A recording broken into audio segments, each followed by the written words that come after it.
Welcome, everybody, to DAT Poker Podcast, episode 141 for April 14th, 2023. I'm your host, A. Schwartz, alongside producer extraordinaire, Roscoe P. Coldren.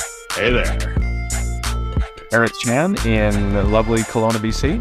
Hello, it is lovely here. It's even lovelier now that my kids aren't sick anymore and I'm not sick. I apologize if I continue to hack up a lung on the show. I still kind of sound like a pack-a-day smoker, coughing at night. But all is well. Looking forward to getting out of the winter doldrums.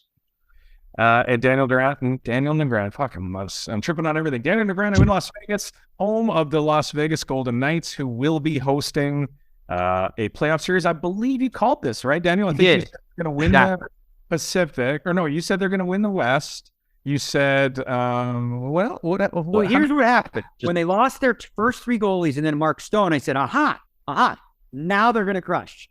Because they have like a really tough schedule in the second half and they're going to win all the games, right? Yeah. I'm on record. And if anybody comes at you with some tweets that say otherwise, those, I promise you, those are Chat GPT, deep fake, AI generated bullshit. It's fake news. Wasn't me. But I saw you on the counter. Wasn't me. And I saw you on the sofa. Wasn't me. I even got it on camera. Wasn't me. No, you don't. The new world, AI, fake news. I called it from the start. Vegas would win the Western Conference. Book it. You said Adin Hill was going to be the number one goalie. He was for a while. Hold on. He was. That part was true. He was for a while. He got hurt. Are you playing in goal for them? That's the question. Are you playing in goal for them in game one? I'll tell you what. If I played in goal for them, or me or any one of us, we would look better than we would on any other team. Because Bruce Cassidy, who's the coach of Vegas Golden Knights, one of the things he does well is he really protects his goalies, right? So, yeah, everybody who, plugs into the system looks good unless you're Jonathan Quick, who, he did for a couple games, but, couldn't hack it. The concern is when you play a defensive system like that, right? It comes at the cost of what? Scoring. What is Vegas' problem the last 3-4 years in the playoffs? Scoring. The game changes. It slows down. There's less transition. So that'll be the big concern. Like, to protect Boisson, to protect Laurent Boisson, how much defense do you have to do to give up and forwards, That right? You got career emergency backup Laurent Brossoit starting at, and you're playing probably one of the best three goalies in the NHL in Hellebuck. It'll be an interesting series. We're going to get to some of that later. Let's skip the hockey. Let's get right into some stuff. First off, a sad note. Old school multi-table tournament online and live player Thayer Rasmussen passed away, and Thayer was one of the first guys. If you think back to 2+2 back in the day when 2+2 kicked off and it became sort of the place to go and talk strategy and form a community, Thayer, Sean Deeb, and a lot of those guys were in there creating that and taking 2+2 and tournament poker as well, online tournament poker. There was a crusher for a long time, and he's very young to pass away. It's quite sad. I'm not sure. I think, Daniel, I'm not sure if you ever ran into Thayer very much in tournaments or not, but I think he stopped playing a while ago, at least playing live anyway. Yeah, no, the only really for me, Thayer was just his online presence. I don't really recall being around him and stuff like that. Yeah, Terrence, you probably remember him back in the day from 2+2. Yeah, I mean, he was a fixture on the tables, not just MTD. I even remember him playing cash, and just one of those guys that everybody looked up to as a crusher. So it's always really sad when we lose like anybody in our community, especially at that young age. Yeah, I thought so too. All of his friends and family, of course. All right, moving on. We just got through the U.S. Poker Open, Daniel. You played in a bunch of events, and it wasn't until you didn't have all the results that you'd had up until this series. You probably didn't run very good, and I'm not sure. Maybe you can talk a little bit about how you thought you played, and maybe you probably got unlucky in some spots, I'm guessing. And Martin Zamani takes down the main event, the 50K main event, and also ends up taking down the player of the series for winning that event. All right, I get this perfect timing because the question you asked me sort of encompasses both things I wanted to talk about. Because I wanted to talk about Zamani and I wanted to talk about my run, right? So it's like a perfect intro. So Martin Zamani, for those that don't know, quite obvious that one of the things he uses are PEDs, performance-enhancing drugs, at least the way he sees them, which is he's fucking high. He is as high. He even said it in an interview. I think somebody asked him, somebody tried to interview him. It was hilarious. Like, what separates you from everybody else? He goes, I'm high. So he's like laughably high. All right, but the part of the story that I want to tell aside from that was, so this is an interesting spot. We're 11 left in the PLO tournament, like third or fourth event. And I'm really playing PLO very strong right now.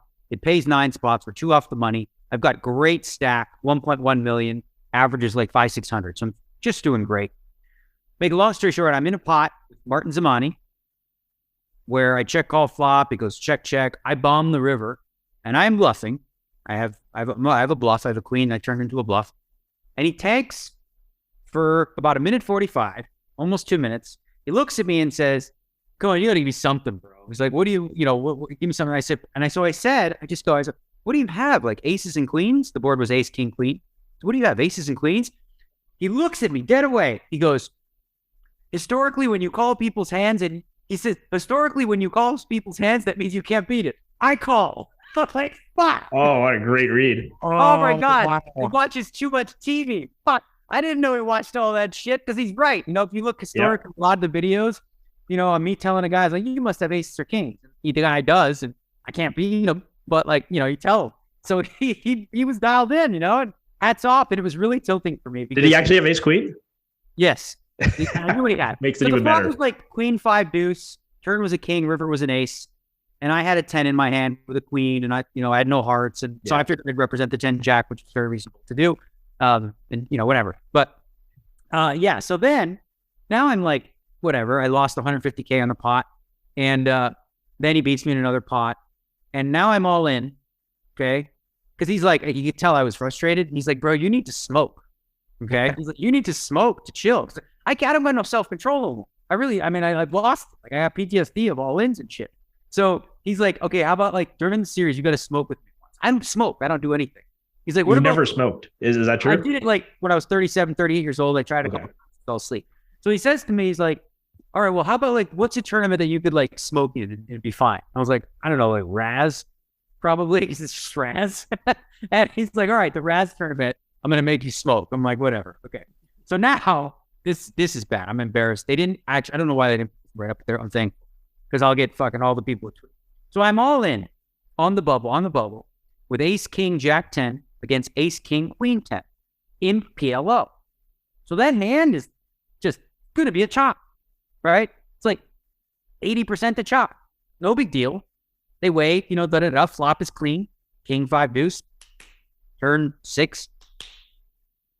River queen, okay? I do this thing where, Terrence, you would understand this now because you got a baby. You know when your baby's on the baby chair and they play with their food and they throw it up and down?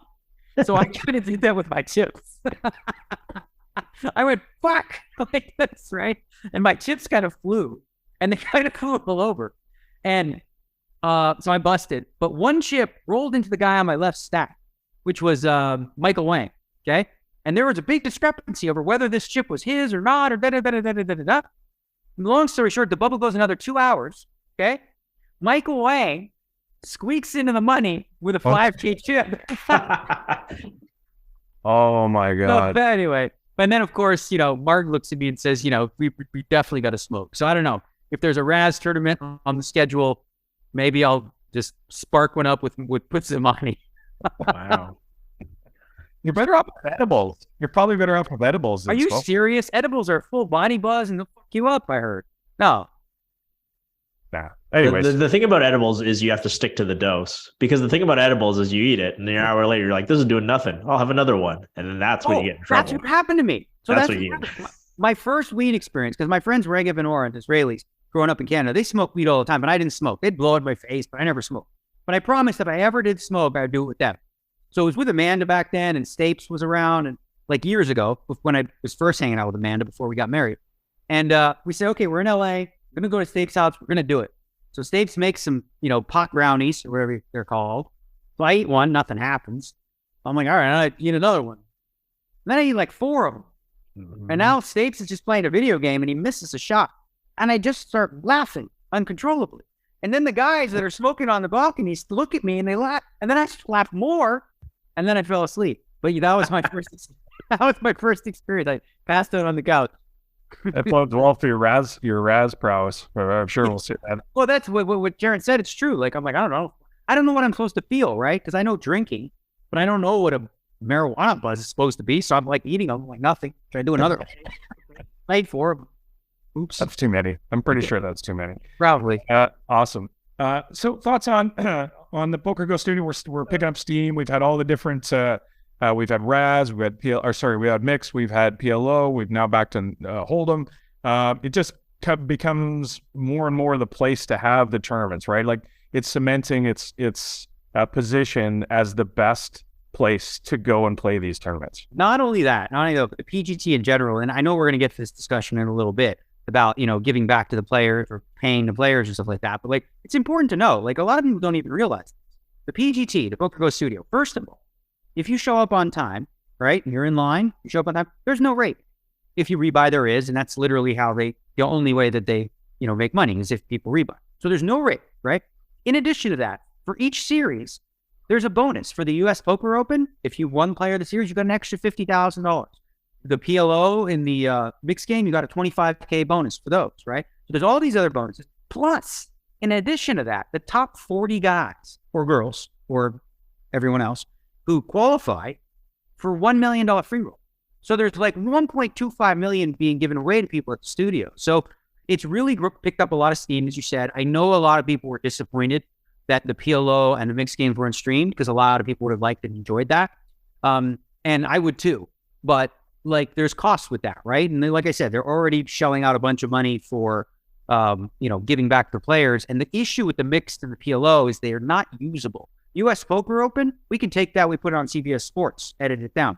The PLO and the mix don't draw on those spots. So I would love to see like a stripped down version. But for those that don't know, you're looking at about $30,000 a day just to stream, like when you factor it all in. And that's expensive. And, would you rather have added money to it or the stream? I think the players that play would obviously prefer the added money. And the U.S. Poker Open was streamed and it was a huge success.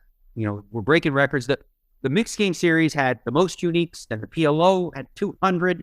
We've had more people in that room this year than ever. And then here's the thing, we don't want to grow too much, right? Well, that's what I was going to ask. Is there a bandwidth issue at some point? Like, as far as being able to fit a certain number of players in there? Well, no, I think we're at a good space. For the PLO, they actually inserted about 3 or 4 more tables. So the whole center where they usually have the stage, there was 4 extra tables in there because we wanted to accommodate. But again, there's 2 factors, I think. So number one, I think when you have tournaments that end up having like 1,000, 2,000, 3,000 players, they do kind of sort of lose a little bit of the prestige in the sense of what they're trying to do. Like if you had the PGA tournament, right? Let's say the U.S. Golf tournament. Imagine you opened it up to the top 100,000 golfers. Let's say, for example, top 100,000. The leaderboard wouldn't look like it does now. Obviously, the top guys would still more likely come up, but there's going to be some dude who just lights out, freaking aces the hole, shoots 62, 63, right? So when you add like all these players, you lose a lot of the familiarity and that sort of thing. But I think the numbers we're hitting now, especially again because they're 2-day events, right? You just play the first night to the final table in a few hours, and you roll right into the next one.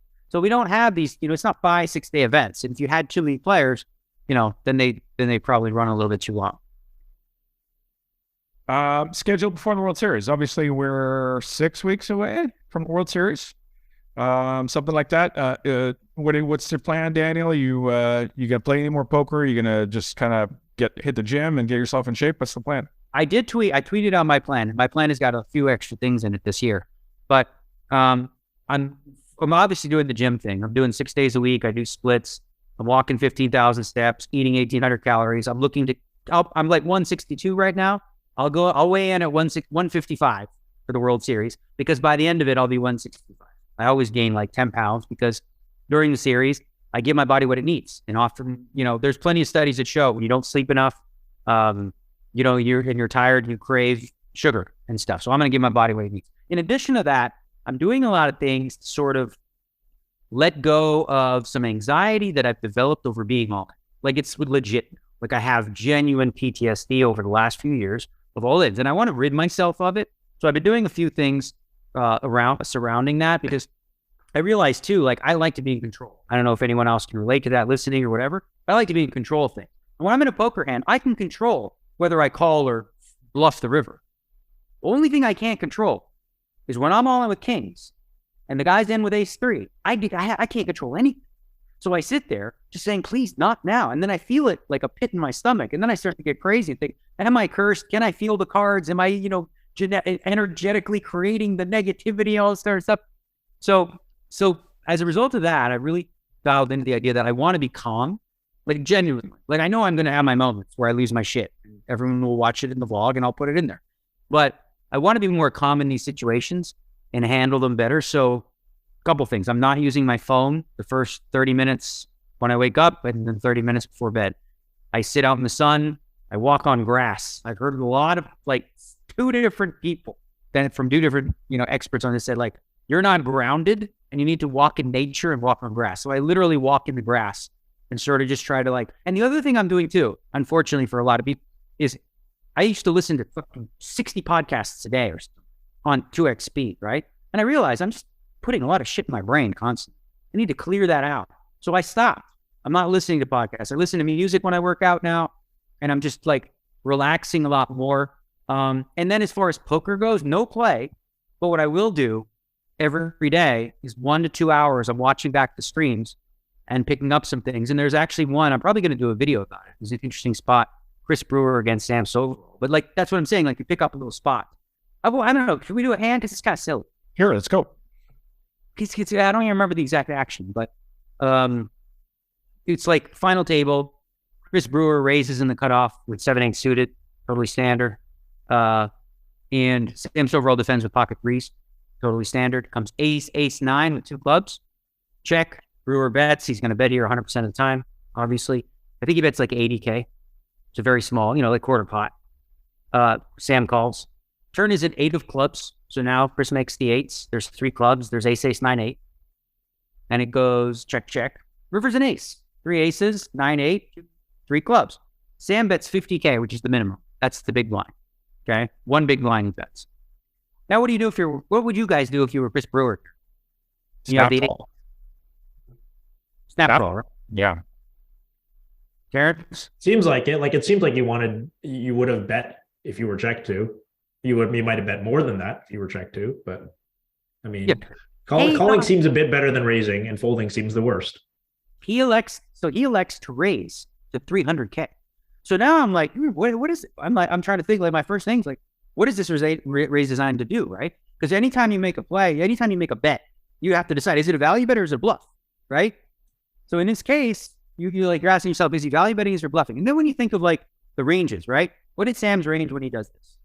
Sam can have a 9, right? He can have a small pocket pair, and he can have flushes too. Like if he just has a flush, he might bet minimum, try to get king high to call, right? So that's like the entirety of his range. Plus, you have to leave the possibility open that he's smart enough to actually have an ace here too. Yeah. So then the question is, if you're Brewer, and you can eliminate, say, 10s, jacks, queens, kings, because he would have, re-raised those. If you're Brewer, are there enough hands for a value to raise the 8? What's he going to call with? How's he going to call there with a flush? Well, I mean, that's what I'm saying. So that would not be value, right? So the question is, so then the other side of the question is he raising with the 8 to try to get him off a 9? That's not going to work, right? Not going to fold the 9. So I don't know. So when I first saw it, I thought, wow, that's way too thin for value, because I'm thinking about Sam's calling range. And Sam, if you watch the video, and I did very closely, he cut out, because Brewer made it 300. He cut out 1.1, like he was going to re-raise. Yeah, and that's the other scary part about doing what Chris does, is it opens you up to being 3-bet bluffed potentially by these great players. Exactly, because you're literally saying, if you're Brewer, theoretically, you're saying I have 4 aces, or I have like kings or queens or jacks or 10s that want to get value. But that's a very narrow range. I don't know. Anyway, I thought it was very interesting, man. And like I said, as I watch these streams, things like this make me think about different lines, different approaches, different ways in which to think about the game.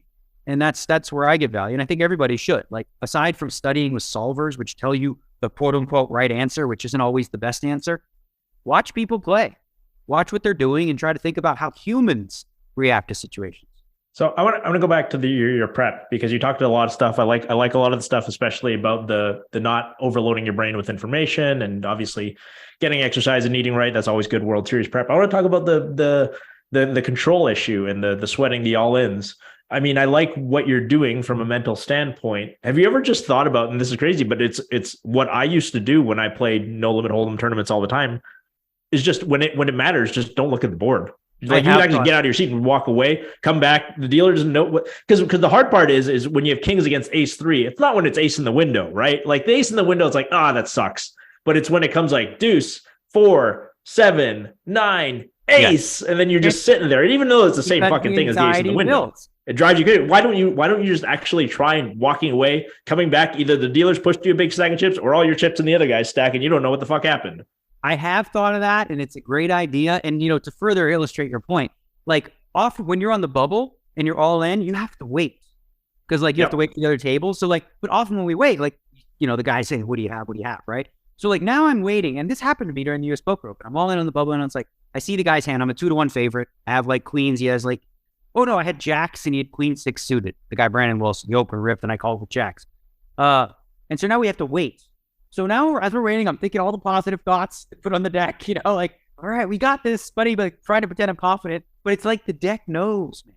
The deck knows, the deep down, the longer you wait, the deck knows I'm scared shitless. And the deck's going to laugh in my face. And as you said, the flop comes clean, no worries. And the turn's the queen.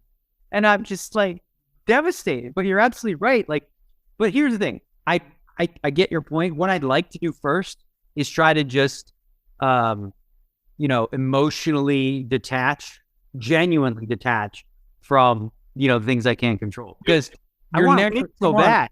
Daniel, you made it to this age. You're never going to do that. Well, right? No, you can. There's a lot of things you can do, and there's a lot of things that I haven't done a lot of, in terms of and listen, here's the thing. Me and my wife were talking about it recently.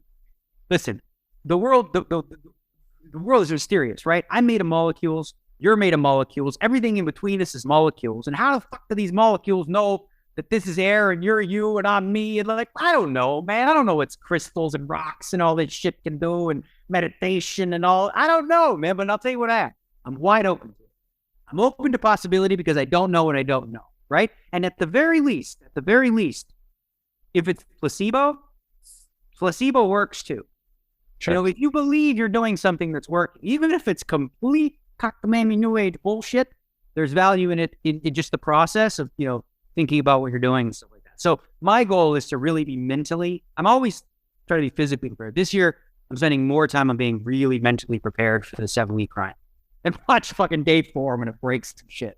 Yeah, waiting to not looking at the board would actually be really good content for the blogs, because then you'd like turn around and get a live reaction. Oh yeah, the camera could be on the flop and have you with your back turned to it, and we could all sweat the flop. It would be like, we know what's going on, what's happening, and we're all at home. I think the reason that I looked out, I think about it, because Wassership was telling me this. He's like, and I was telling him, like, I've been having this PTSD. He's like, you realize you love it, don't you?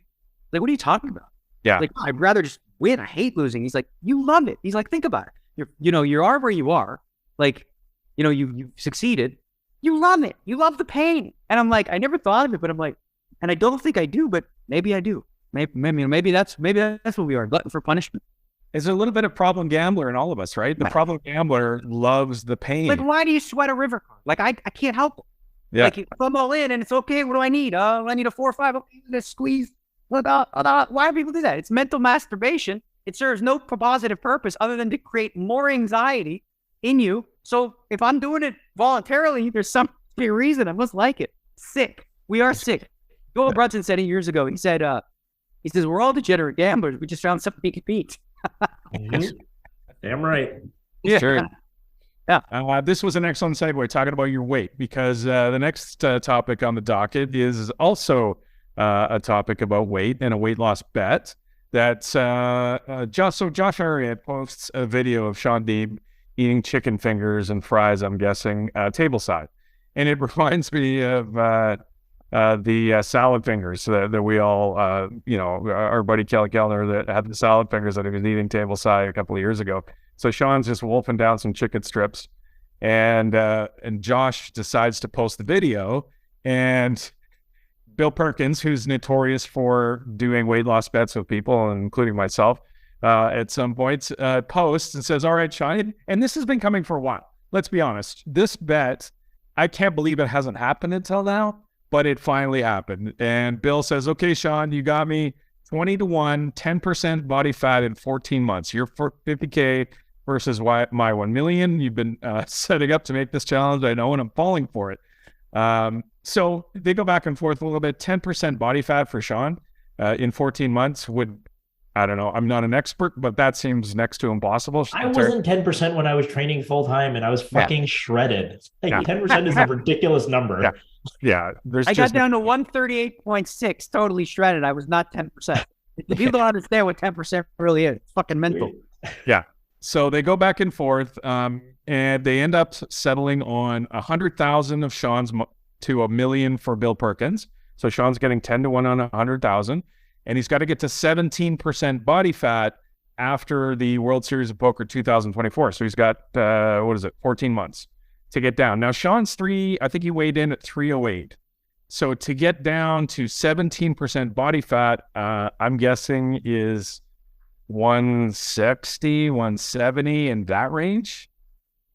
Terrence, you're on mute. Yeah, sorry. No, I think it's higher than that. He's like 6'3", I think. So I think it's probably more like 180-ish.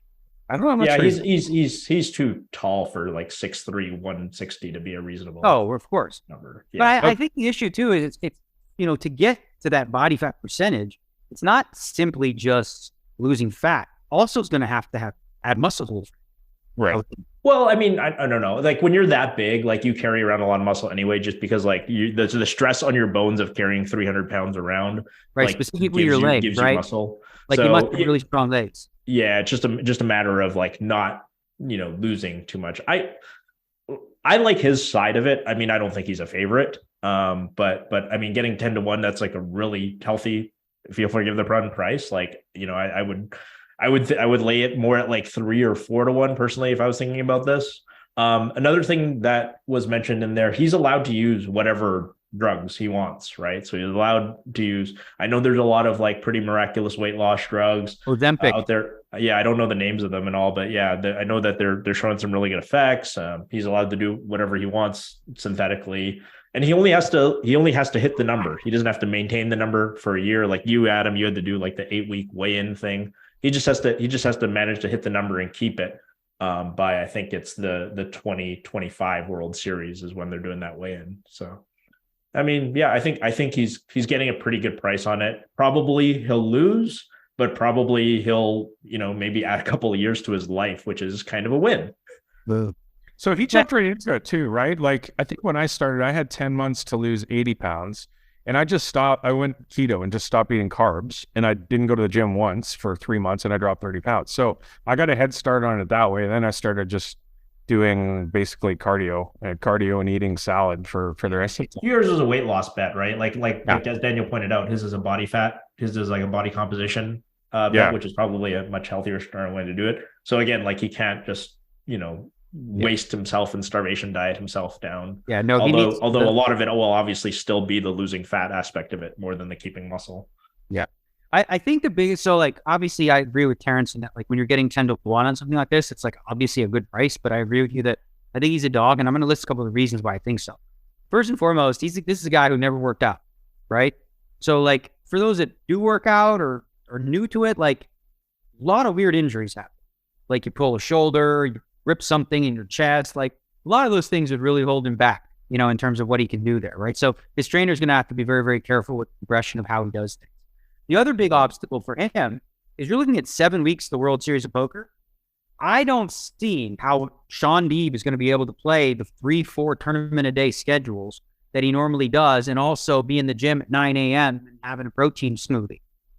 Like it's going to be very, very difficult during the series to make any progress. Like if anything, he's gonna have to bring all his food, right? Like you can't even be tempted by the food at the casino. Like he's gonna have to do the thing where he's bringing packs of food to the casino Who do you think the first person is gonna be that when Sean Deeb's at their table in the 10K Raz and they order a fucking pizza, chicken wings, nachos, and cheese and just put it right in front of them? I might do it. Is that gonna be Bill doing that? I don't know if anybody's gotten the other side of the bet where they're motivated to make Sean lose, but just because it's funny, the torture. Yeah, no, it would be funny. How's he gonna play poker? How's he gonna play Fifth Street when he's looking over there at that juicy fucking pizza and that salivating over it? Like, come on, it's a given. It has to be done. I love that he jumped into the gym. He's been working out. He's posting videos of he's got his food. His wife's totally behind him and helping him out. He's got support, which is awesome. And then, yeah, I think you mentioned it, Terrence. I think a lot of people have said it. It's win-win because, 100,000 probably, if he doesn't make it, not going to change his life a great deal. However, it is going to change his life that he learns a little bit about losing weight, about what his diet does for him, about working out. Maybe he finds he likes it. Or he has this curmudgeon idea though. Like you see him, like the first day he did the video of eating the oatmeal, and he said something like, "I don't know why anybody would voluntarily eat this." Yeah. Right? Yeah. Like, so he's like got a curmudgeon about what he's been for a long time. So unless he has a mental shift, the real question is after the year is up, right? Is he going to really take on a totally new perception and say maybe I was wrong, or is he going to go back to just being Sean Deeb? And then the question is how long before he's back to 300, right? Yeah. Go back. That's the big thing with all these weight loss bets is like, people have said like, oh, it changed my life and it was everything and it was amazing. And then, they blow back up and this is a problem. Like you can't, the way I've said this on the show before though, like the way, if I was going to do a weight loss bet with a bunch of people, you would have to like lock everybody in there for like 8 years or something like that. Like something that actually like sustains a habit. And everybody would go in a group in a pool and you have to pay if you're over your target weight or body fat percentage or blood work or whatever you want it to be, because anybody can do anything for a short period of time. Like dieting for a short period of time, not that hard, but like, and then 14 months is long. And this is like a big change going from, whatever he's probably 40% body fat to 17% body fat. It's huge changes. I'm not trying to trivialize it, but like Daniel said, like, if the goal, and I know Bill's like a good-hearted person, he's trying to do this not because he's, he thinks he's getting really positive EV play, right? This is Mr. Die with Zero, and he believes in these causes and these things and making improvements in people's lives. Like he wants to do it so Sean is better. I don't know if this will ultimately make Sean better, even if he wins. Like I said, like it is very possible he wins the bet, still ends up 300 pounds 5 years from now. I hope I'm wrong. Like I hope. Well, I think because when you've talked to Sean over the years, the idea of like working out, losing weight, he's so resistant. He's like, nope. He's above it, right? Like you say, it's part of his identity. Like I'm a fat guy, ha ha ha. Like Greg Raymer has this too, right? Yeah, right. So the question is like going through the process, will it change his stubbornness in that area? Will he turn a leaf and say, you know what? I was wrong. I live better and happier, skinnier, or is he going to go back to like, I did it, now I'm going back to living like a happy person and then, doing what he does. Yeah, like your identity and the stories we tell ourselves are so important. Like if you tell yourself like, I'm the kind of person who likes to eat healthy, I'm the kind of person who likes to go to the gym and enjoys doing, and I enjoy feeling this way, then you're so much more likely to do it than if you're a guy who just sort of is like, whatever, I'm a fat guy, there's nothing I can do about it. My dad's a smoker. He says, I'm just a smoker. It's the way I am. He doesn't try to quit. He's not going to quit. He's just a smoker. He's decided he's a smoker. It's part of his identity. And when you do that, that's the hardest thing to defeat. The hardest thing is not losing 100 pounds. The hardest thing is changing the identity about who you are. Absolutely. Here. That long-term bet, Terrence, that you mentioned made me think, and Danny, you probably know about this one, but Phil Hellmuth made Huck seed a bet for long-term for years and years, I believe. And Phil could phone him at any moment, and Huck would have to get on the scale, and he had to be like less than 182 or some weight but it was for a long time. It might have been 5 or 6 years or something. That was a while ago. I don't know if they're still doing it, but because Huck's always, Huck had to be under 180. He's like 6'5". Jeez. Well, I made a weight loss bet in my early 20s against Ted Forrest that I ended up losing. I was in my 20s and all I did was play poker. Didn't work out, didn't do anything. I weighed like 135 pounds. And Ted Forrest made me a bet where I laid him 20 to 1 that I would never weigh 170 at any point in my life, not even for a day. Wow. Because I didn't see how it was going to happen, and I went vegetarian shortly after that, I remember. And yeah, he was basically, the idea is he throws me the 1,000. Like, well, how do you get paid? He pays up front. He pays me $1,000. And then if I ever, surpass 170, I give him his 1,000 back plus the 20. And I guess partly through working out, partly through just getting older and bigger, I did get up to like 175 at one point. So I lost that bet. But yeah, that was definitely a long-term infinite bet. And if it was for a lot of money, like I never would have lost that bet. Yeah. So if the line is 3-1, Terrence, would you bet on Sean to make it or Sean to lose? If the line 3-1's like the price where it's pretty darn close. Like maybe I like Bill's side, but I mean, I'm always cheering for the guy who's trying to do better. So I mean, I'd like to say I bet on Sean, but I mean, 3-1's like I said, 3-1, 4-1. That's close to the right price, I think. Daniel, I couldn't imagine. Yeah, like I said, I think I'm even more modest with my expectation. Because of the injury issues, the no track record. It's not like it's different if it was somebody who's done it before. Like if he'd been big and got skinny and knows the process and had done it like once before, I give him a much better chance of saying, okay, been there, done that. The fact that he's like in his 30s, never done anything physical and starting now, with the amount of time he has, and I know how much he loves playing the World Series of Poker and stuff like that, I would say that, I would lay the 3 or 4-1. But you could argue that a guy who's been that inactive his whole life, like there's so much more, he has so much more potential than a guy who's been trying to lose weight and not succeeded at it. I mean, that's true too. You make the argument both ways. That's true too. I'm just saying, like, I would always bet on a guy who's done it. There was a guy named, I think his name was Mark Spade. I don't remember, but he would purposely gain 50 pounds all the time, and then bet he could lose it in like 6 months. He was like a scam because he knew how to do it. Boom, boom, boom, and do it all the time. So he would eat like cake and put bacon on it and everything, and just like be huge.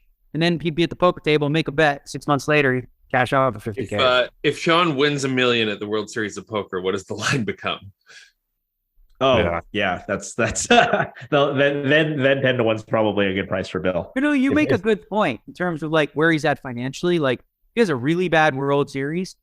First of all, he's going to blame it on a jail free card almost. He's going to blame it on the workout and food, of course. But in addition to that, if he does have a bad World Series, now he's definitely not going to fucking lose the bet, because he's got to recoup the losses, right? I'm surprised nobody's done the opposite. I could put on 100 pounds in, I don't know, X months or something.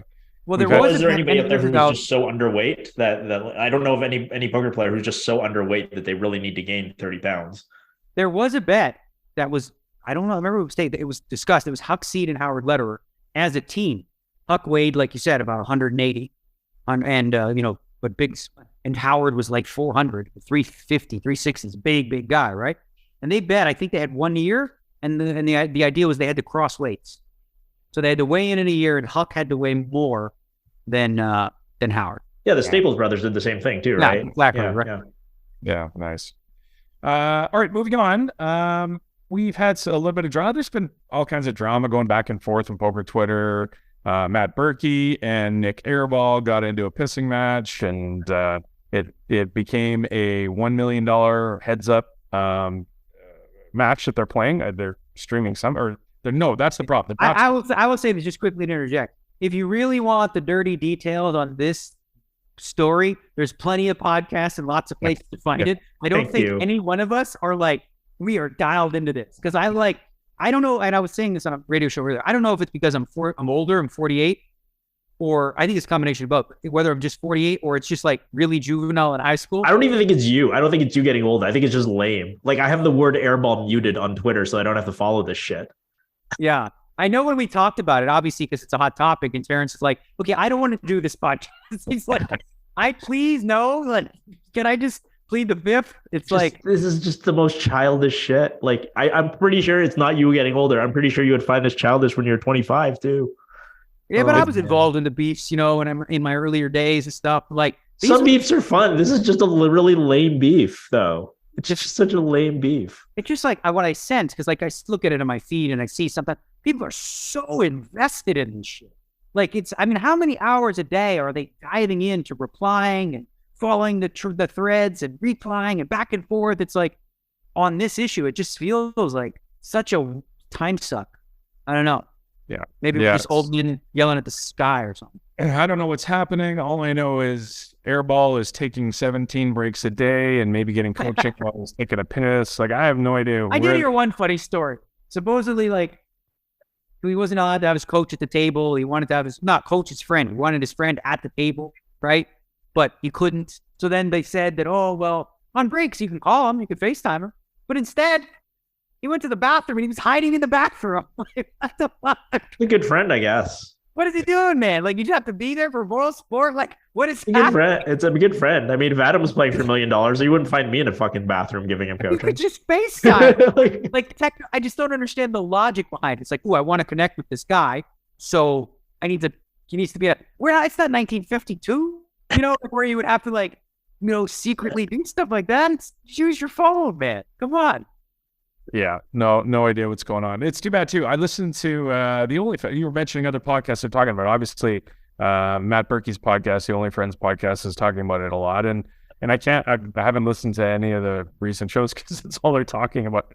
And honestly, like, like I said, if you're into it, you're into it. And then like the latest one was Lin G saying, Berkey had to ask the 17th person on his phone who's a drug dealer if he could get staked. And I don't know. I don't even understand. Thing is like, I realize I'm too out of loop when I don't even understand what she's talking to, what people are mad about. Like, oh my God, we've just we're no longer in that place of knowing. All the drama was easily contained. One thing, everybody was focused on the same thing. Now it's, I don't know. And it seems like everybody wants in on it. There's so many voices. I can't. No, we're done. Moving on. Covered it. We did a great job covering it. Yeah, I feel like we did good journalism. That was good. Terrence is so happy that we covered it the way we did.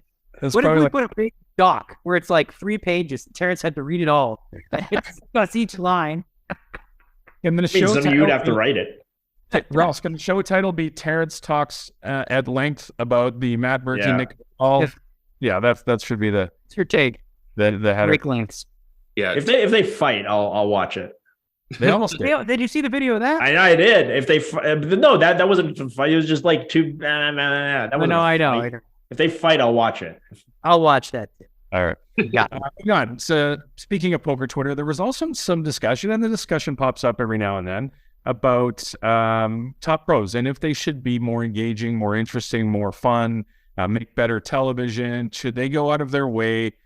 Theoretically, I guess, sacrificing some personal EV to talk and to be gregarious and go out of their way to make it an entertaining product. Now that we're doing a lot of streams, that's what we're seeing, right? So if you look at, a lot of the streams, these are dominated by players who have gone out of their way, Nik Airball being one of them, to try and play the heel or find a way to be entertaining, create controversy, etc. on these things to draw people. And so now there's the discussion about should this be what top pros are doing.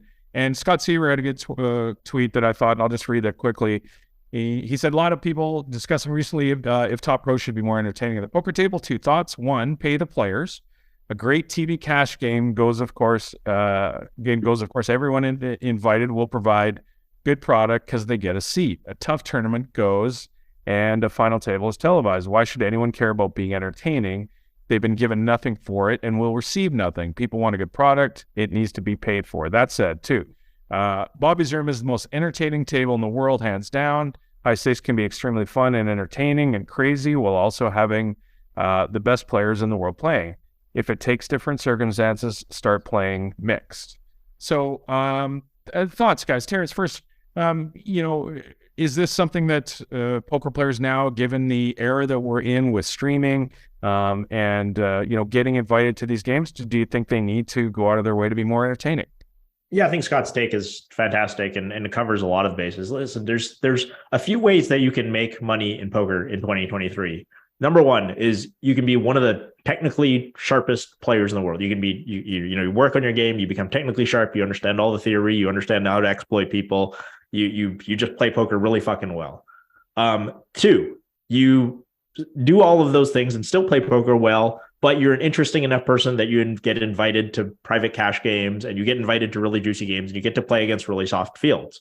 3, you become, the sort of the new entertainer, streamer type of person that we see, become a poker personality. And in that sense, Daniel's one of those as well, is he's a personality and he gets paid to be Daniel. Also happens to be a great player, but that's also part of it. So there's these 3 things. And to say that one I think every person is going to do better going down one of those paths. And again, some of these people can be in a few paths at the same time. You should be while you're trying to be entertaining on your stream, you should still be trying to get better at poker, because if you're a super entertaining streamer, but you're still just punting money, it's probably going to be hard to recoup that.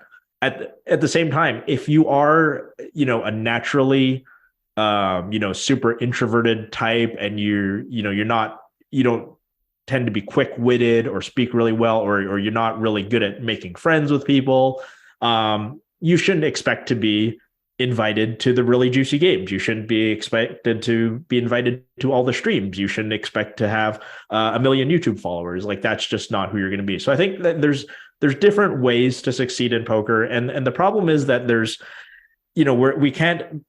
problem is that everybody wants to watch the high stakes crushers on TV. They want to watch these $100,000 buy-in tournaments because these are the best players in the world, but they also want these guys to be the super entertaining guys, the guys that Seaver's talking about, who are playing cash in Bobby's room and telling stories and doing all this stuff in the middle of hands. And by and large, for the most part, these two groups do not mix. And you can't make this group of, super introverted, nerdy guys who are really good at theory. You can't also make them super talkative and chatty and witty. And at the same time, also a lot of these guys who are, like an Eric Person, Eric Person is not going to sit 9 hours a day in front of the solver and really study all the spots. People are going to be who they're going to be. So getting mad at high stakes crushers for not being super entertaining is just like the same as being mad at really entertaining guys,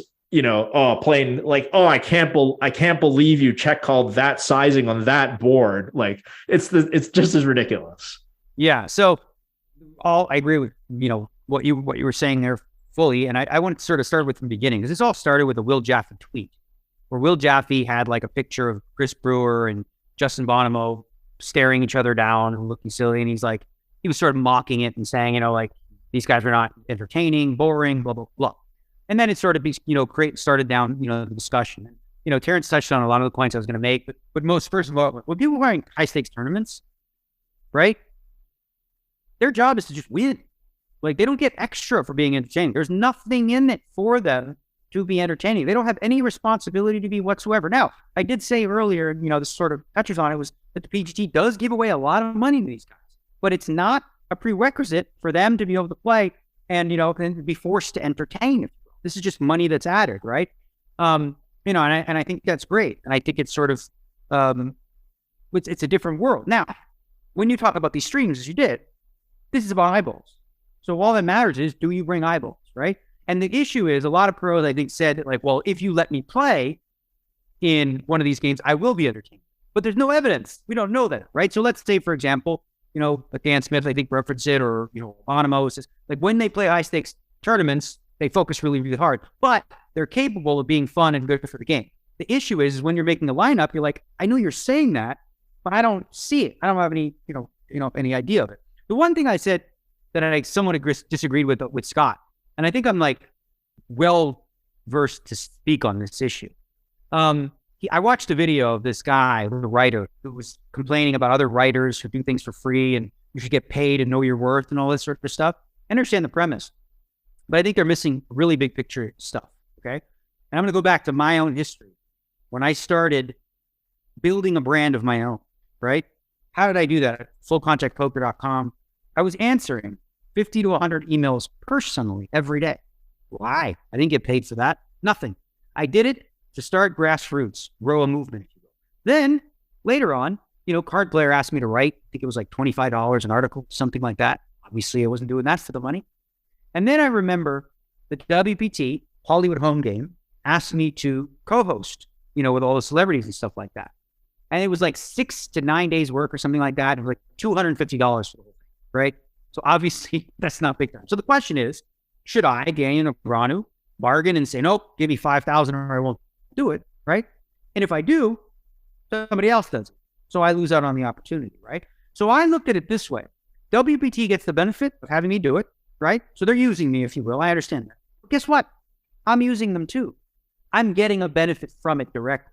I think if you think in terms of like, you got to pay me, got to pay me, got to pay me, Well, that's fine. If you don't want to do things and not be paid, that's your prerogative. But to suggest that people who do things for free or entertaining don't have a bigger picture goal that could potentially bring in even more money is short-sighted. And that's true of even like private game stuff. Like a lot of guys who want to get in private games, they schmooze, they might buy a bottle of wine for, this live one to try to get them into games. There's a whole economy of like marketing expenses, if you will, or things you sacrifice for the greater good. Because here's the issue, just like in anything, you don't do the stream. Like, unless you're Phil Ivey, unless you've already established a brand that is, people want to see you. If you don't have that, then you can be replaced very easily. If T-Chan says, you know what, I'm not going to be on the show, we're like, all right, get Joseph Chong then. Fuck, what's the difference? Right? Whatever. You know what I'm saying? Like, there were 8 of them in your last tournament, so. Yeah. You're replaceable until you're not. But in order to get to the point where you're replaceable, you have to be easy to work with.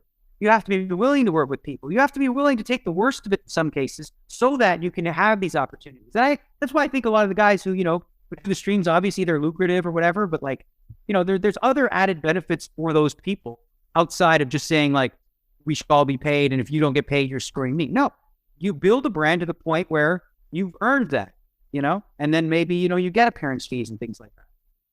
Scott is right about one thing. If you drop a microphone in the middle of Bobby's room and just let that thing run, that would be the best poker content of all time. Unfortunately, it would never happen because the players wouldn't agree to it.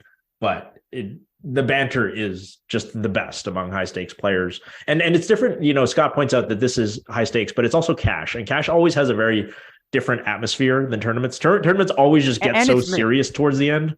But like cash, it doesn't matter. Even if playing like 2,000, 4,000, 4,000, 8,000, it doesn't matter how big. Like cash is just always a little more casual. Bro, I was sorry, but I was saying also important to note it was mixed. So a lot of limit. Because in limit games, you can shoot the shade, you can scrap. But like, big bet, no limit, you're a little more zoned in and focused. Yeah. But I totally agree. Yeah.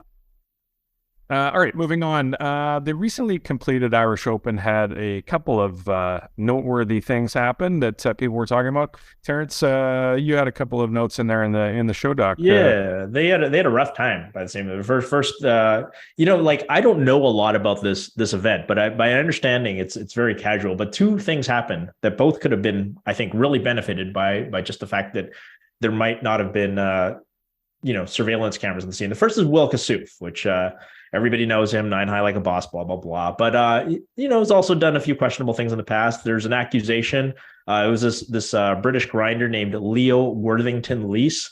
He put up, I think it was like an Instagram video or a blog or something that say that there was basically an all-in, a 3-way all-in. Will Kassouf was short stacking this PLO game. I think he was short stacking, buying in for like 300 euros at a time. Everybody was buying in for 2,000, but he kept, buying in, short stacking for 300. This was apparently allowed. Anyway, hand comes up where 2 of the bigger stacks, they get it in along with Will Kassouf, who's only got a short stack. Will's trying to get them. Will's apparently got a set of aces, no to redraw. Another guy's got, I think, a straight with a flush draw. And I think the other guy has like a nut flush draw and also a straight draw. I don't know, whatever. It's PLO. They all have a bunch of shit, and a set of aces is probably it's not going to hold up a lot of time, right? Will's begging them to run it twice. They don't want to run it twice, but he eventually convinces them to run it twice. They do run it twice. Both times it goes brick, and so I think the nut straight just holds up both times. And which is amazing, by the way. You get it, which is amazing. That's straight twice.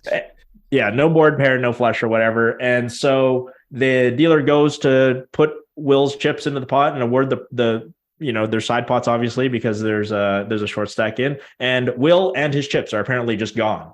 So like it is alleged he's like the Roadrunner, the little cloud. Yeah, apparently he's just gone, can't be found. There is some controversy about whether this happened. There's a few people who corroborated it. There's a recreational player named Keith Littlewood. He says that he was the guy who was involved in the pot and should have won the pot.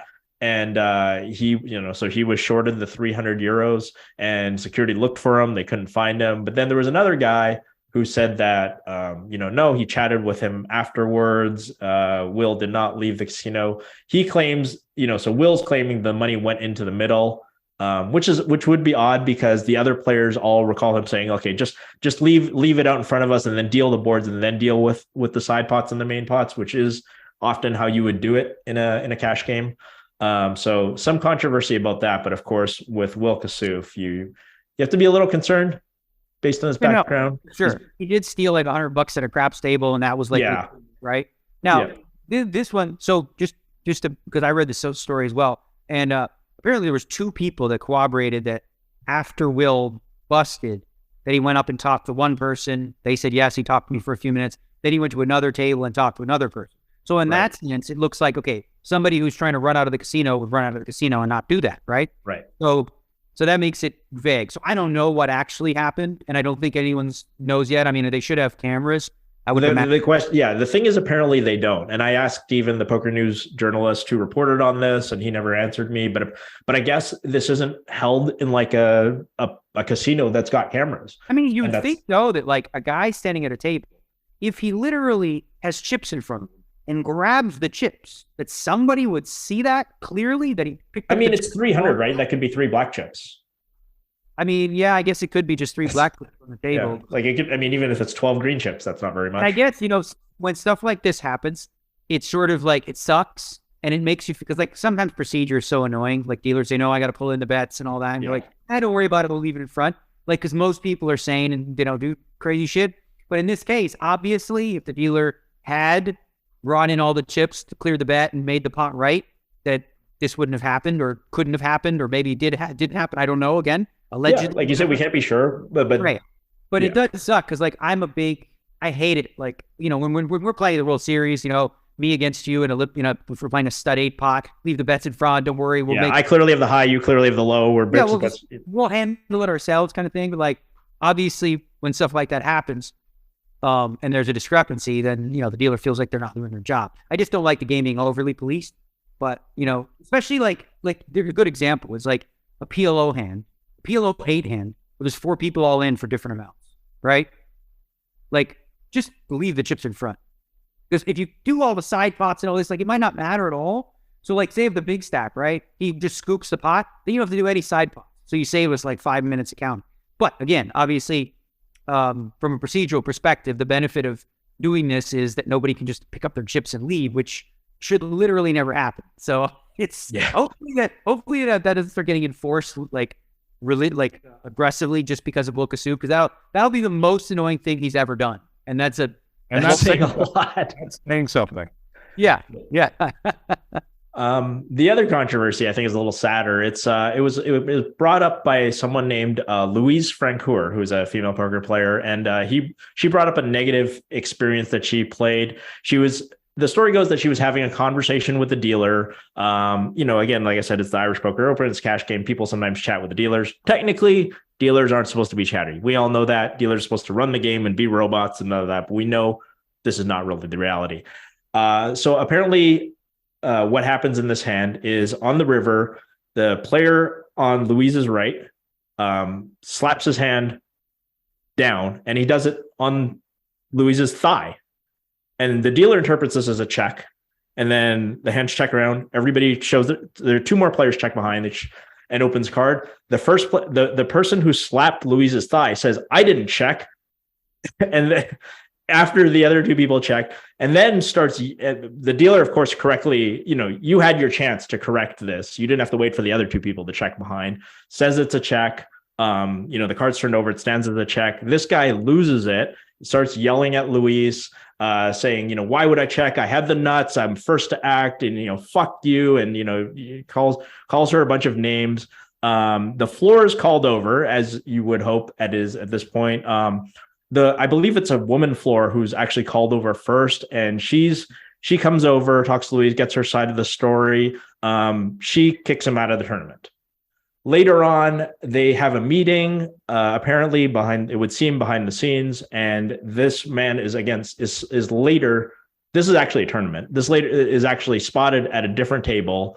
Louise Francoeur is obviously like really upset about this. I thought he was kicked out of the tournament. Apparently, they reinstated him from the tournament. Despite there being this big, verbal and possibly physical assault. There's a lot of talk about the tournament director is a guy named JP McCann. He says he didn't know about the leg slapping and all this sort of thing, and he thought it was a gentle touch on the leg. And it's just really gross because it shouldn't matter, because you shouldn't be touching women's legs at the table. It doesn't matter how hard it is. It's just bad all around.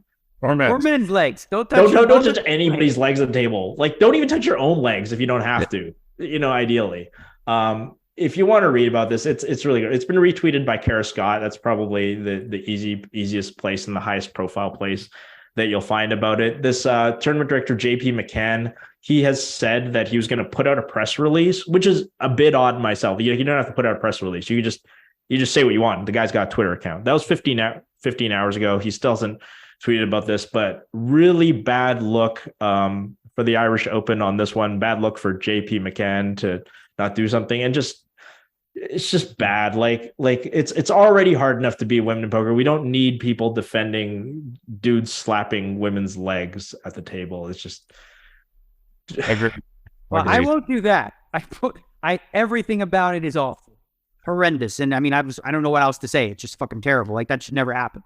But there is something, because I got my Larry David brain right now, and because one part of the story that obviously isn't the important part of the story, but it drives me nuts, and we talked about procedure, is I absolutely loathe, like, my least favorite thing a dealer can do when they're dealing a poker hand in a hand is have a conversation with someone at the table.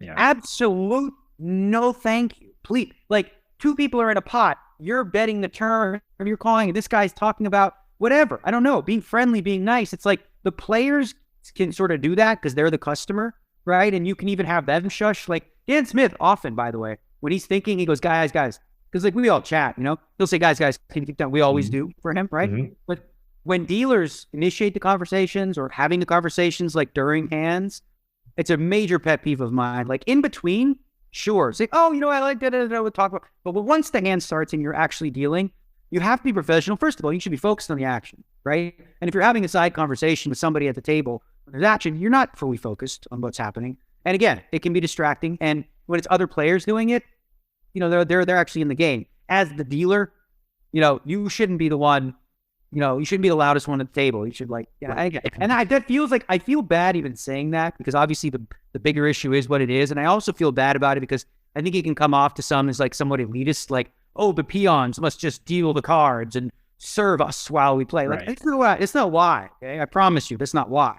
It's like, you have a job, and it's a hard job. And we all, I think, appreciate that dealing is a hard job, and it is, stuff gets missed if you're not paying attention, Yeah, and it's just like, nobody's going to say to the dealer, hey, can you keep it down? Because it's awkward, it's uncomfortable. Like, because often I want to, and I never do. Like, I often want to say to the dealer, but sometimes I will. Like, if I have, if the dealer's like one of the chatty ones and makes mistakes, I will say, like, I will say it, like, hey, you've got to start paying attention and not chat. If the dealer is otherwise flawless, I'm always going to let it go. No, I did it once. I remember there was like a huge big buy-in event, and it was the river, and it was like a check raise all in, like huge for heaps. It's this big, like, whatever, like 150 big blind in pot or something like that. And then, like, while the player's thinking, the dealer was like chatting to the side person about their PLO game and Dramaha and Omaha, talking about cards and hand. Yeah. It's like, whoa, dude, the guy's speaking. He's breaking down combos. There's a shot clock. There's like, you're not helping him right now. You know what I mean? Like, even as a player, I try to not do that in those spots. So, like, as a dealer, you really can't do that. It's like when somebody's doing a math problem in your head and you just yelled numbers out. Yeah. I really didn't want to, I want to be careful about how I say this, because again, I don't want to negate the major part of the story is the assault. That is wrong at every ship. Yeah. This is a sidebar issue. And again, it's not about elitism. It's about professionalism in a spot where you put customers in an uncomfortable situation if you're that dealer. So the best dealers, I think, are the ones, like you said, that do a good job, smile, talk just a little bit, but like, they don't have conversations at the table. Like, it's just not the place for it. Yeah. There's an actual tweet that said, from JP McCann, he said he tapped Louise's legs when he was involved because she was excessively talking to the other. It's like, just don't tap legs. Just don't slap legs. Don't tap legs. Just leave legs alone. Because I did read someone saying that part of the reason he slapped her or he hit her, because she was talking to the dealer. You saw the dealer. So that's not what you do. Like, you just say, hey, excuse me, could you guys stop talking for a second? Would have been no problem if he said, hey, excuse me, guys, I'm in a pop. Can you be quiet? Totally fine. You have no right at any point to touch that person in any way, shape, or form. Or get in their face and scream "fuck you" and all the kind of stuff that sounds like I don't want to do that either. Yeah. Oh man. And then for this guy to still be bet in the tournament later after a woman Foreman's kicked him out of the tournament it's not a good look. Not a good look. All right. We're running late, but we're going to jump in with another week in the World Series of Poker that's upcoming. We left off at event 47, so event 48. So we'll just go through these guys quick, and if I come across one that you want to just quickly mention, just jump in. Event 48 on Wednesday, June 25th is the $1,000 buy-in seniors, the super popular every year. This is a fantastic tournament. I know tons of guys who go down and build a trip around the seniors events. And MJ, our old buddy, is going to be doing it again this year, I think. But a lot of fun. And if you are 50 plus and you have one shot at the World Series and you want to go down, this is the event for you. It's probably on the softer side, but it's also going to be fun. And if you can stick your nose in there. Daniel, will you play it when you're eligible? No. Aw. Come on, bro. Come on. So good. Kid poker in the seniors is just too easy. Not senior kid poker. He's kid poker. I mean, who knows? Maybe when I'm 80. But the question is, if he played it and he won it, would he even include it in his? That's the problem. I don't. It doesn't qualify for the Fantasy Kin 25K. Exactly. Yeah, exactly. Event 49, the $1,500 Super Turbo Bounty No Limit Hold'em, the Super Turbo Bounty. That's a one-day event, obviously Super Turbo, so that'll be fun too if you want to take a quick shot one day. And then again, another good example of like the good scheduling there, because it's like going to be a fuck ton of tables for the seniors event, so it's going to be stretched. It's actually like, if you are going to play the Super Turbo Bounty, you're probably going to show up on time because it's a bounty tournament. You always want to show up on time for a bounty tournament. It is going to be a fucking zoo in there because you're going to have seniors 2 hours early, and these seniors aren't ripping it in with ace queen. Like, come on, right? So it's going to be a zoo on June 21st. So I recommend use the Bravo app to register if you're going to play the Super Turbo Bounty. Get there early. Take an Uber. Don't park your car because it's really a good tournament. Like, there's no re-entry for it, by the way. It's one and done. But I think it's really well placed. Like you said, the seniors is going to have to place full. You have that, and then later in that day, you have the 10K PLO. So I think most of the people who will actually play the 10K PLO, or a lot of them, will just jump into the Super Turbo for shits and giggles, because even if they win it or they get deep, they can still play the PLO later, entry on day 2. All right, so that would take us to Thursday, June 22nd, event 48. This is flight B at 10 a.m. of the seniors. The noon event is event 51, tag team no limit hold'em 1,000. Daniel, if you had to pick somebody you would least like to be in the tag team event, who would it be? Least likely. I mean, the first name that came to mind was Justin Bonomo, but I mean, there's probably like better names, but that was the one that you, off the top of my head, it would be him. Even after the Will Jaffe video, the Will Jaffe spoof video, I thought he would have gained some points for you from that. No, I didn't see it. So how about Prahlad? Would Prahlad be high on the list? That would be hilarious. I would actually enjoy that. That would be fucking funny. Or like do like a combo with or Dr. K. That one. Guys, I would love to play with that one.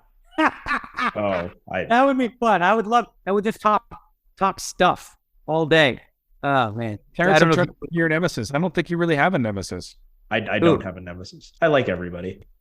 Yeah, no, you don't. All right, so event 52 is the $2,500 mixed triple lowball. That's the 2 p.m. event that day. Mixed triple draw lowball. Mixed triple draw lowball. Triple. That's what we call it, the triple at the series. It's easier because they're all triple draws and there's 3 of them. Yeah. June 22nd, the 3:30 p.m. event. There's an online event, so the $1,000 PLO championship. So everybody playing on their computers as well.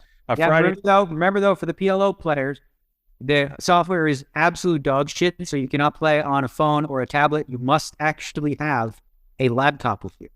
Also, if you're multi-tabling the triple and you get dealt a Badoogie hand and you have a PLO hand on your computer, don't mix the 2 of them up because bad things will happen. You get it? No, don't do that. Point. Event 54, the 10K Horse Championship, the 2 p.m. event on Friday, June 23rd. Obviously a popular event that everybody's going to play. The big boys are all going to play. A lot of seniors will hang around for that too, I imagine, because that'll be day 3 of the seniors. So they just get the bust out and jump right in that. Saturday, June 24th, the $1,500 Millie Maker. No, flight B. So that's, I guess, the second flight. June 24th, event 55, $1,500 7-card set high-low 8 or better. And then on Sunday, we get up and we have a $500 salute to the Warriors, no limit hold'em, 3-day event, $500 buy-in. So there's a smaller buy-in if you want to jump in on a Sunday to Tuesday type thing. The second event on Sunday, event 57, the $25,000 buy-in high roller pot limit Omaha, 4-day event. And then the 2 p.m. event there is a 3,000 6-handed no limit hold'em. And so that was a limit hold'em, actually. Limit hold'em, yeah. Sorry, limit hold'em. That's one I get to play. Yeah. Playing that one. I'll be in the 25K PLO. I won't be playing that one. Well, for a while anyway. No, there's 2 re-entries, bro. I got 3 bullets. I'm not gonna make late red. I'll see you there. I'll keep your seat warm, Daniel. Okay, yeah, sure. Also an online event that day, Monday, get up $3,000 freeze out no limit hold'em at 10 a.m. Then 60 at noon, at 2 p.m. is going to be the $1,500 no limit deuce to 7 low ball. So that'll be a popular one too. Tuesday, June 27th, the Super Seniors 60. Are you going to play that one, Adam? Wow. Just throw me under the bus. Wow. Well, I do have a little bit of snowy coming in here. I think I might get Even away. I do. It's starting to get concerning of the kids, I think.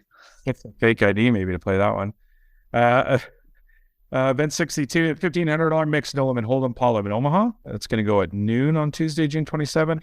And then 2 p.m. is the 10K 7-card set high-low 8 or better championship. I know that's an event that Daniel looks forward to every year. And the 4:30 online event there is a $888 no limit hold'em crazy 8s. And that takes us to the 28th, which we'll get into the next podcast. We do have the best tournament in sports is starting Monday. And this isn't, I know I can hear everybody, the college basketball tournament, the Stanley Cup playoffs are the best tournament in sports. If you're not a fan, just give it a shot. Give the first round a shot because there are amazing games back to back to back every night. It's a war. You got to win 7. You have a 7-game series, and you got to go to war against the same team in hockey. It's just fantastic. I know you guys love it too. Should we do a picks contest again this year, boys? I don't even know who I like, but why not? I'm picking the Kansas City Scouts to go all the way. They're not going to win. We're doing this. We're not doing it. It's a spread. We're just doing who we think will win. No, we're going to do it against the spread. Terrence, you have the lines pulled up, right? I have all of them. He's got 6 of them. So let's do the 6 that we have. Terrence, give us the first price of the first series. All right. Edmonton Oilers minus 250. Los Angeles Kings plus 210. All right. I'll kick things off here. I am going to take the Kings plus 210. I think the Oilers are going to win, but I think there's some value there. Plus 210. The Oilers have goaltending issues. He's good lately. Yeah. Skinner's been good lately, but I'm going to take the value. I'm going to take plus 210. Roscoe, who are you taking there? Who do you got? I was born in Edmonton. Gotta go Edmonton. You got the Oilers. You're going to lay the juice. Okay, Terrence, are you going to lay the wood there too? I don't know fucking anything, so I picked the random number generator and it came up Oilers. The Oilers. I'm the only one so far. Daniel. Okay, so for sure, Edmonton Oilers are going to win this series, but I will take the Kings plus 210 because I can't help it. They're just that's too good of a price, and I'm a big fan of Korpisalo. I thought that was a big move, adding Gavrikov. The team is well structured. They play well defensively. And Edmonton has some cracks that I think they got better too, though, with Ekholm. And, Skinner's been good. And I really think Edmonton's going to win. So it's so weird when I do this because, I'm not picking who I think's going to win. I really think Edmonton's going to win. But plus 210, can't pass it off. Too good. All right. Next one, Terrence. We have the Florida Panthers coming in at a healthy plus 265 versus the Boston Bruins at minus 330.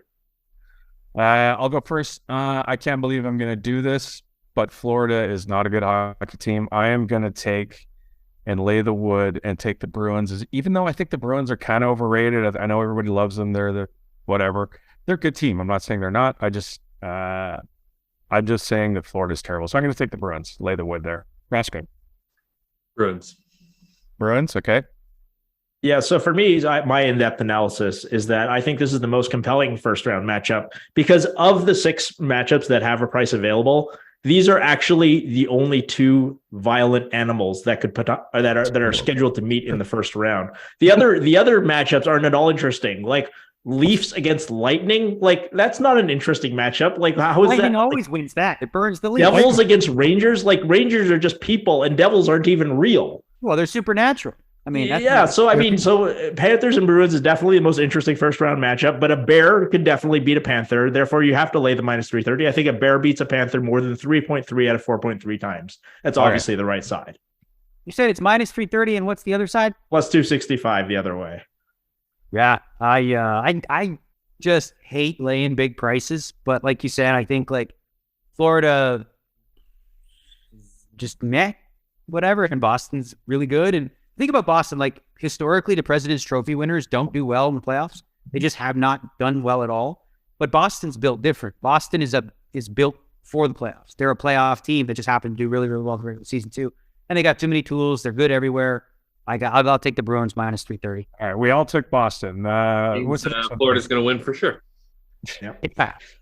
Next up, we have a meteorological clash as the New York Islanders are plus 165 underdogs to the Carolina Hurricanes. Obviously, you guys know where I'm going with this. A hurricane will always win over an island. The island has no method of fighting back at all.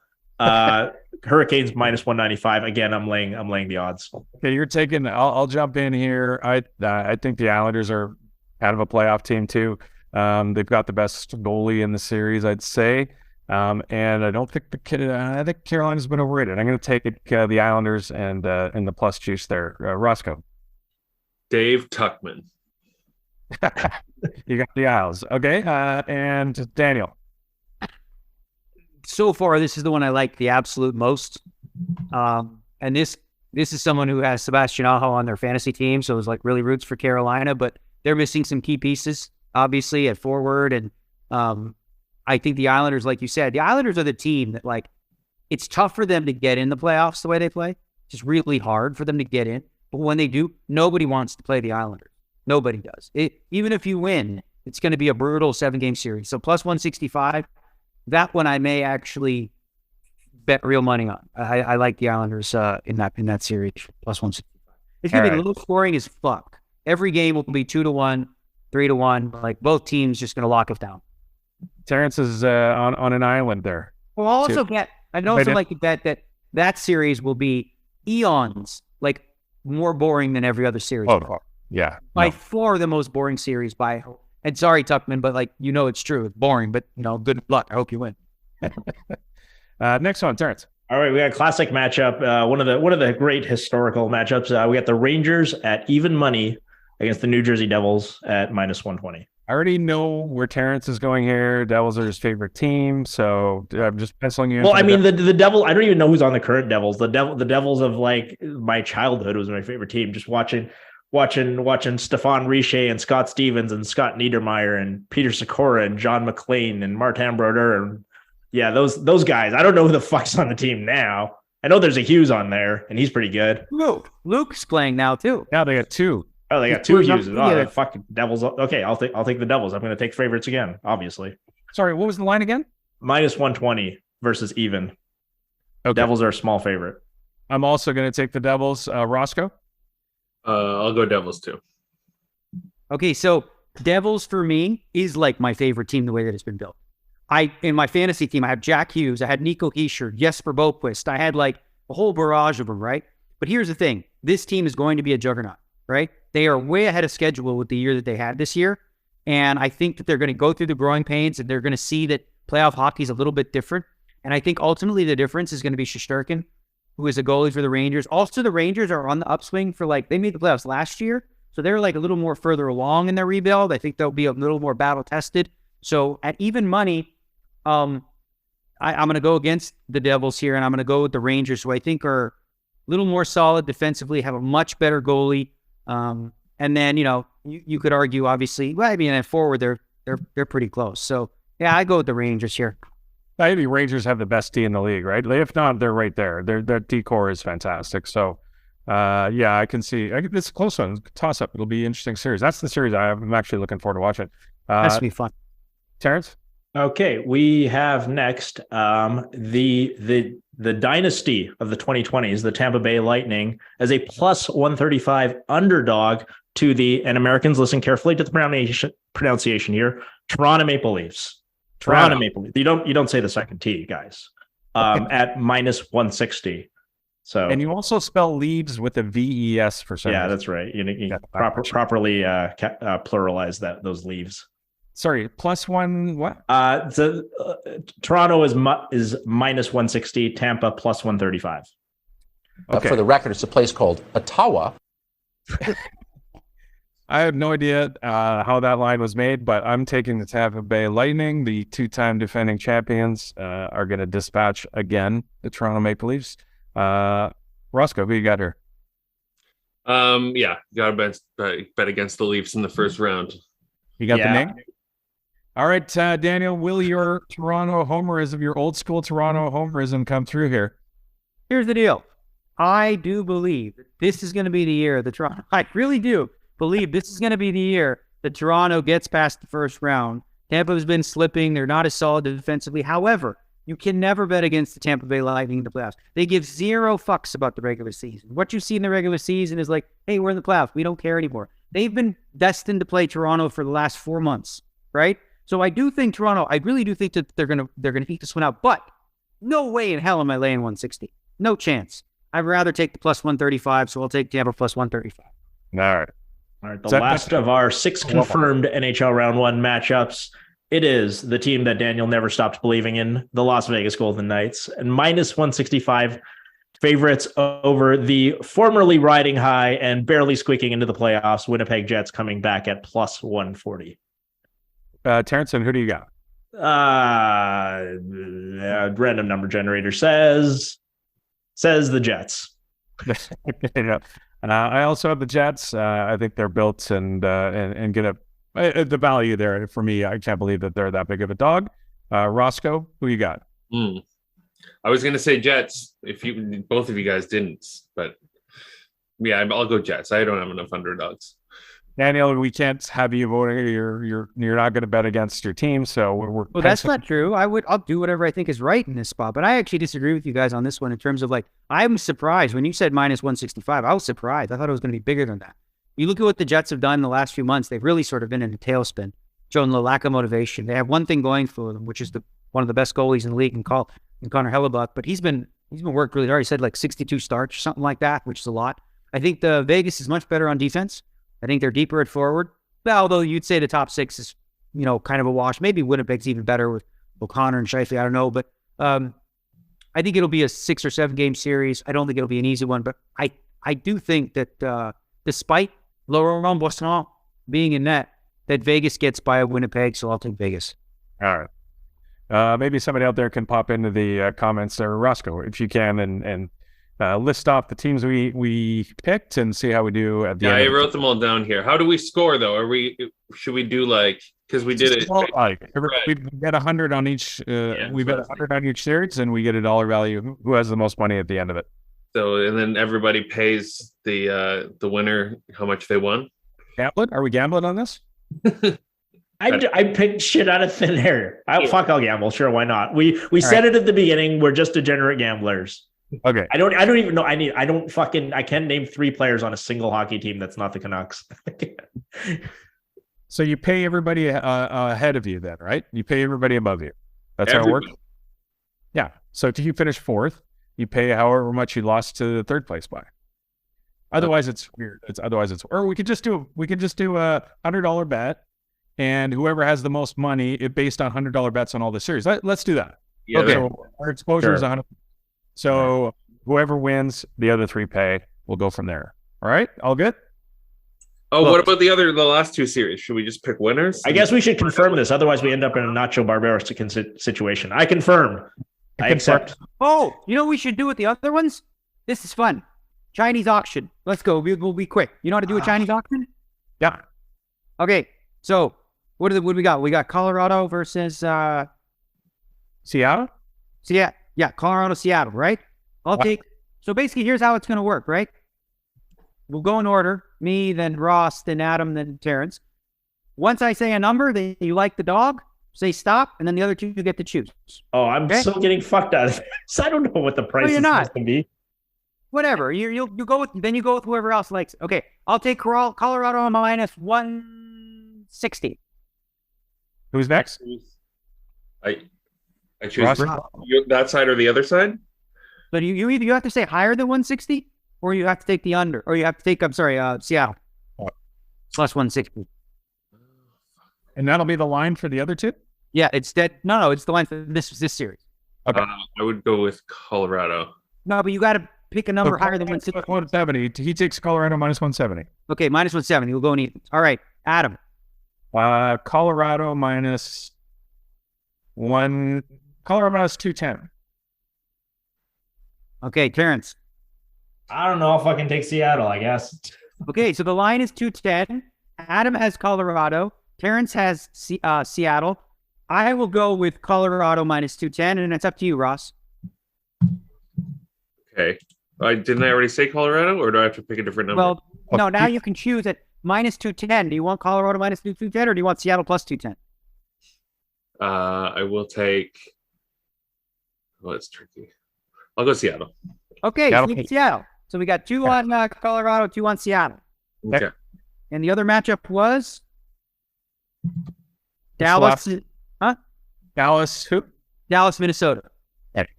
Okay. Battle so then, of the North Ross, Stars. you throw out a number for Dallas.